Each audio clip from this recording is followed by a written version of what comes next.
I've always found Good Friday to be a strange day.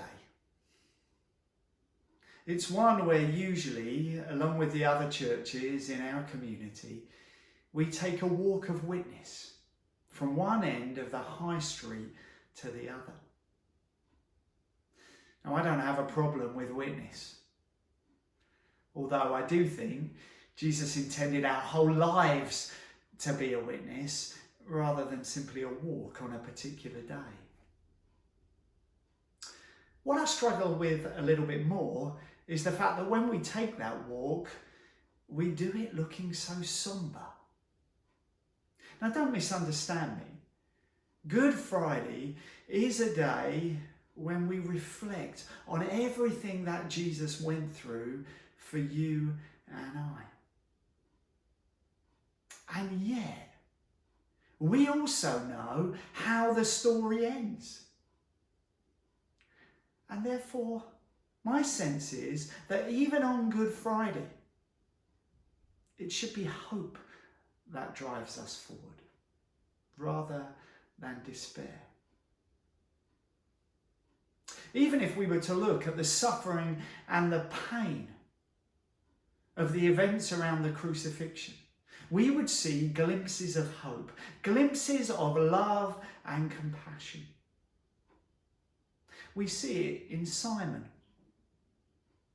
the one who carried Jesus' cross for him. We have to assume because Jesus didn't have the strength to carry it himself. Or we see it in Jesus' actions on the cross. The words of forgiveness that he spoke to the very people who were crucifying him.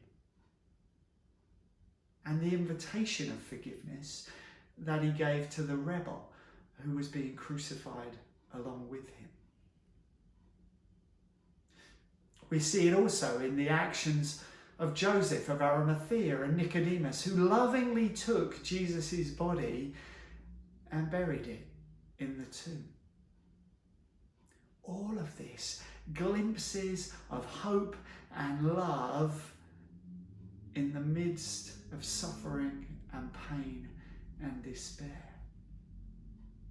It's not too dissimilar, I think, from some of the actions that we're seeing in our own community at such difficult times because of the coronavirus.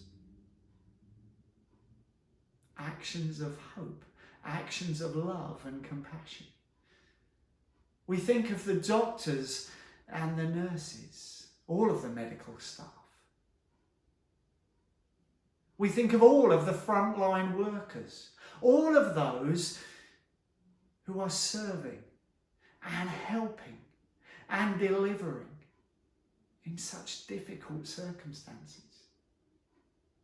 We think of all the volunteers, those who have seen the need in their immediate community and have chosen to step up, chosen to respond to that need. Actions of hope and love in the midst of suffering and pain and isolation. Now we know how the Easter story ends. With resurrection, with new life, with new hope for the world. Now when all of this is over, when we go back to normal, whatever normal might look like, my prayer is that this world too might know a new hope. One where people look at each other differently. One where we're more aware of the needs that are around us. And one where we choose to respond both individually and collectively to meet that need. Just as with the suffering of Jesus' death, there is light in the darkness, there is hope in the despair, so with the pain and the suffering we see in our community, in our world today, perhaps there is light in the darkness. Perhaps there is hope amidst the despair.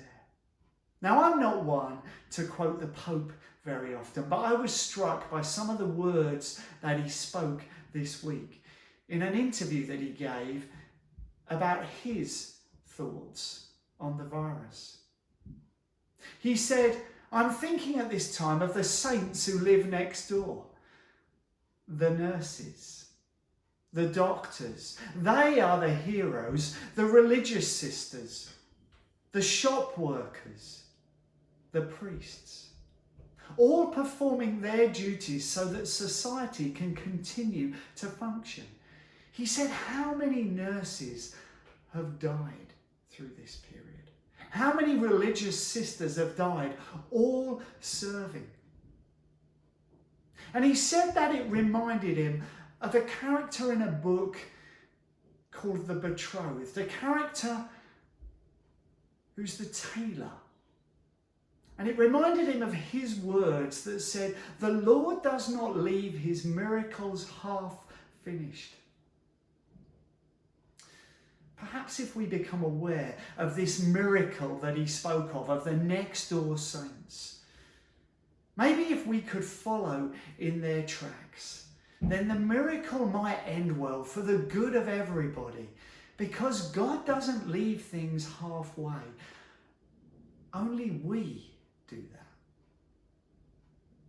This Good Friday, we have an opportunity to grasp hope through the actions of Jesus on the cross.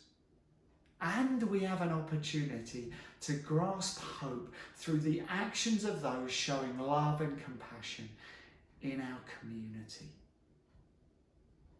I pray that the love shown in both of those might drive us forward